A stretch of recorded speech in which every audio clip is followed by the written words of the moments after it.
तो आयताकार मैदान की लंबाई और चौड़ाई कितनी है? 50 मीटर और 40 मीटर, जिसमें अंदर की तरफ 5-5 मीटर चौड़ी सड़क है। तो ये सड़क हो गई 5 मीटर चौड़ी, 5 मीटर चौड़ी, 5 मीटर और 5 मीटर चौड़ी। अब इतना हिस्सा बच गया, लेकिन हमको किसका क्षेत्रफल निकालने बोल रहे हैं? सड़क का, मतलब इसका क्षेत्रफल निकालने बोल रहे हैं, सड़क का। बस तो हम क्या करेंगे, पहले इस बड़े वाले आयत का क्षेत्रफल निकालेंगे, यानी कि पूरा कंप्लीट जो मैदान है उसका क्षेत्रफल निकालेंगे। फिर सड़क को छोड़ करके मैदान का जितना हिस्सा बच गया उसका क्षेत्रफल निकालेंगे। फिर आपस में दोनों क्या करेंगे, माइनस करेंगे, तो हमको सड़क का क्षेत्रफल मिल जाएगा। अब चलो बताओ, पूरे बड़े आयत का क्षेत्रफल कितना होगा? 50 गुणित 40 कितना हो जाएगा? 2000। Is it clear? ये किसका क्षेत्रफल होगा? पूरे पूरे आयताकार मैदान का क्षेत्रफल, सड़क को इंक्लूड करते हुए, शामिल करते हुए। ठीक है ना? अब क्या बोल रहे हैं, जब अंदर की तरफ, देखो यही अंदर की तरफ बोलने के बजाय अगर बाहर की तरफ बोला होता तो हम ये बाहर की तरफ बनाते, जैसे पिछले सवाल में हमने देखा था। तो 5-5 मीटर चौड़ी सड़क है। अब सड़क को छोड़ करके मैदान का जितना हिस्सा बच गया वो बताओ मेरे को कितना बचा। तो ध्यान से देखो, 50 मीटर लंबाई है उसकी सड़क की, 5 इधर हट गया, 5 इधर हट गया, तो टोटल 10 हट गया। तो अब लंबाई कितनी बची? 40 लंबाई बची, और चौड़ाई कितनी बची? 30। तो कितना होगा? 1200। 40 गुणित 30 करोगे तो 1200, घटाओगे तो कितना आएगा? 800।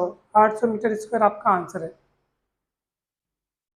बहुत सरल है। आपको इसका क्षेत्रफल निकालना है, क्या करोगे? बड़ा आयत का क्षेत्रफल माइनस छोटे आयत का क्षेत्रफल।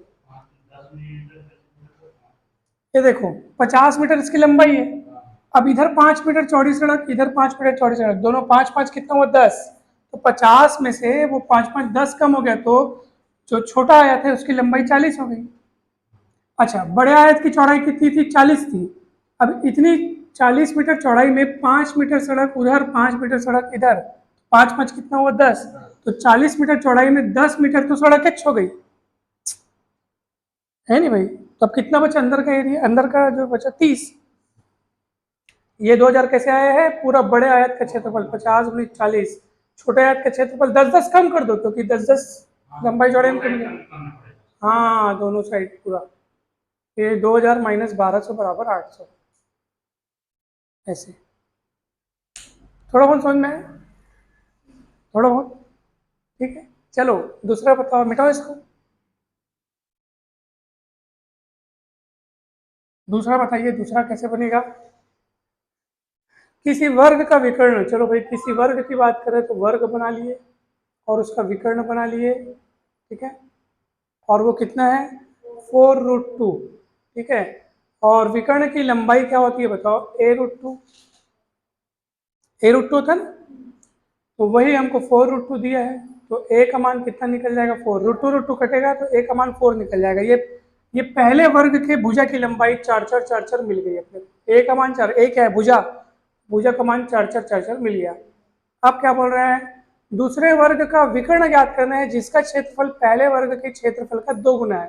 तो भैया पहले वर्ग का क्षेत्रफल पहले निकाल लो। तो ये पहले वर्ग का क्षेत्रफल निकाल लो, कितना होगा? पहले वर्ग का क्षेत्रफल कितना होगा? a² मतलब 4² मतलब 16। और प्रश्न क्या बोल रहा है कि दूसरे वर्ग का क्षेत्रफल,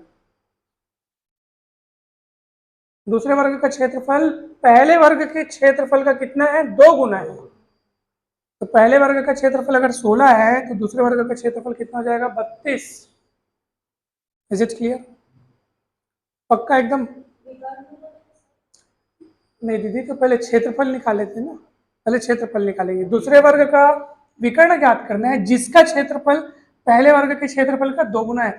तो एक्चुअली क्या है, ज्ञात हमको विकर्ण करना है, लेकिन विकर्ण ज्ञात करने के लिए आपको क्या चीज की जरूरत पड़ेगी? चलो विकर्ण, दूसरे वर्ग, मान लो दूसरे वर्ग के, मान लो दूसरे वर्ग की भुजा मान लो आपके पास है a'। एक बात की बात, दूसरे वर्ग की भुजा क्या है? मान लो a'। तो बताओ दूसरे वर्ग के विकर्ण का सूत्र क्या होगा? जैसे इस वर्ग का विकर्ण a√2 बोले नहीं, वैसे उसका विकर्ण क्या होगा? a'√2। कितना होगा? a'√2। तो a' कहाँ से लाओगे? मुझे बोलो, समझ में आ रहा है? आपको ज्ञात करना है दूसरे वर्ग का विकर्ण, लेकिन विकर्ण ज्ञात करने के लिए किसकी जरूरत पड़ती है? भुजा की, क्योंकि विकर्ण का सूत्र क्या होता है? a√2, भुजा गुणित √2। जैसे इसका लगा है भुजा गुणित √2, वैसे उसके दूसरे विकर्ण मतलब दूसरे वर्ग का विकर्ण अगर आपको ज्ञात करना है तो उसकी भुजा पहले पता होनी चाहिए कि नहीं होनी चाहिए? तो भुजा पता होने के लिए आपको एक क्लू दिया है प्रश्न में कि उसका क्षेत्रफल पहले वर्ग के क्षेत्रफल का ये क्लू है, ये आपकी मदद के लिए दिया जाता है, ये आपके कंफ्यूजन के लिए नहीं दिया जाता है। इसको देख देख के सवाल को कठिन नहीं समझना चाहिए, बल्कि थैंक यू बोलना चाहिए कि चलो आपने मुझे क्लू दिया, ताकि हम क्या निकाल सके, दूसरे वर्ग की भुजा निकाल सकें, क्योंकि भुजा की मदद से ही आप उसके विकर्ण तक पहुंच पाएंगे। समझ में?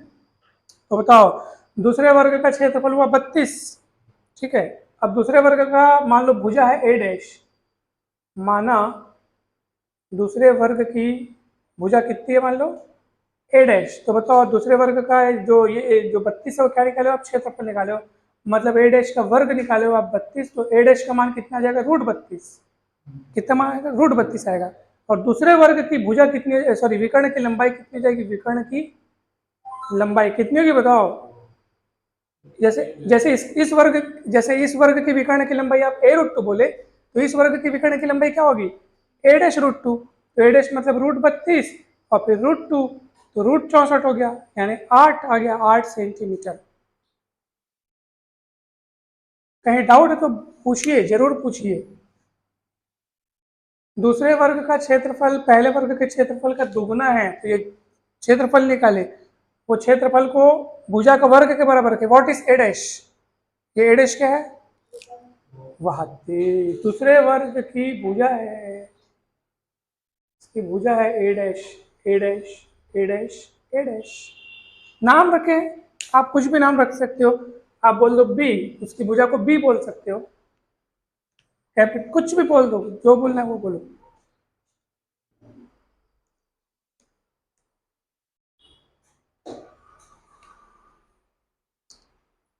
ज्ञात हमको विकर्ण करना है, मगर उसके लिए भुजा की जरूरत पड़ेगी, और भुजा का मान कैसे निकालेंगे, क्षेत्रफल को ए डैश स्क्वायर के बराबर रख के निकालेंगे।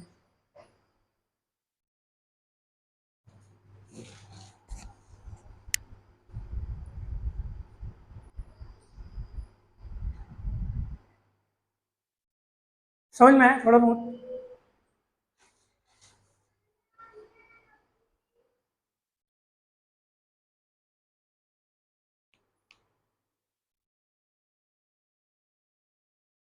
चलिए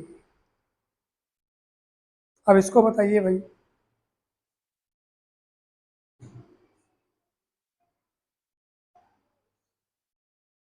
कहीं पे डाउट है तो पूछिए जरूर।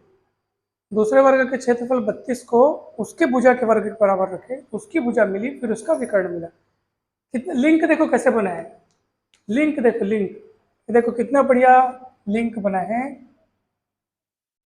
देखो, सुनो ना, सुनो ना, पहले वर्ग के विकर्ण की लंबाई आपको दिया, तो उससे आपने उसका क्या निकाला, पहले वर्ग के विकर्ण की लंबाई दिया, तो पहले वर्ग का आपने क्या निकाला, क्षेत्रफल निकाला।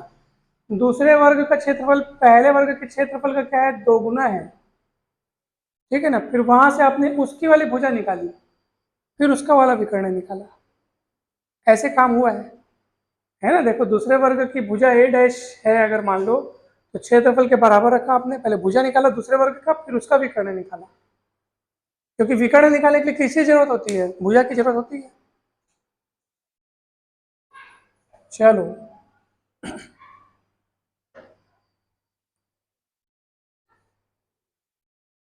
अब देखो तीसरा क्वेश्चन, बना लिए क्या, एक आयताकार, इसका मतलब क्या है सर? इसका ए का मतलब क्या है? 2 रूट 30 का मतलब क्या है?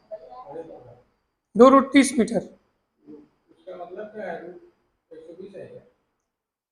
नहीं, 2√30 मतलब 2√30, हाँ √120, है ना? √120 कोई 2√30, वही आ गया। गुड, सही है।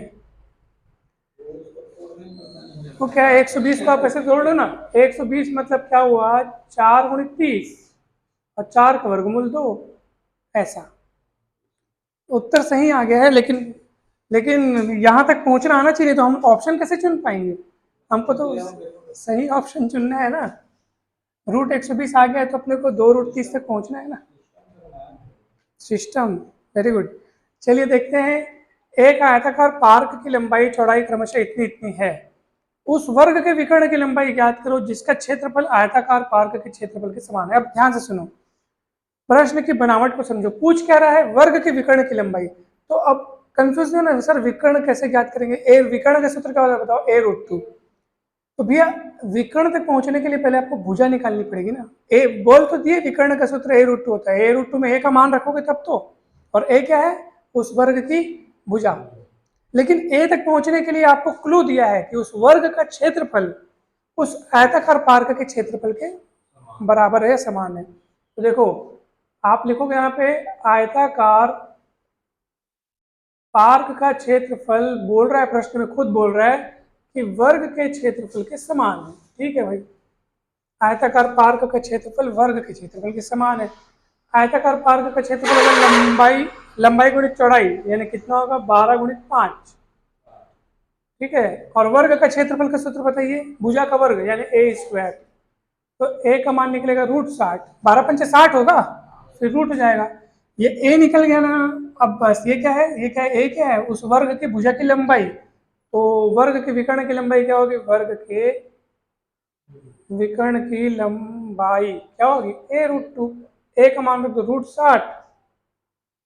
आप देखो ऐसा भी कर सकते हो, √2 को √60 से गुणा करेंगे तो √120 आएगा, है ना भाई?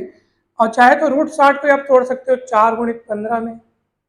4 का वर्गमूल 2 करके बाहर निकल जाएगा, फिर √15 √2 बचेगा, उसको √30 लिख देना। ऐसा भी आप कर सकते हो, मीटर है ना। क्लियर है थोड़ा बहुत?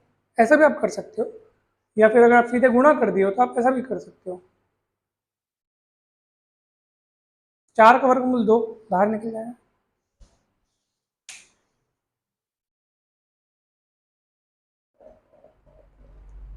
तो प्रश्न में जो जितने आंकड़े दिए होते हैं ना, हमारी मदद के लिए दिए होते हैं। एक चीज से उसका मान निकालो, फिर उसका मान निकालो, फिर और वैसे ही वैसे करते जाओ जैसे प्रश्न में करते जा रहे हैं, फिर बन जाता है, बहुत सरल बन जाता है।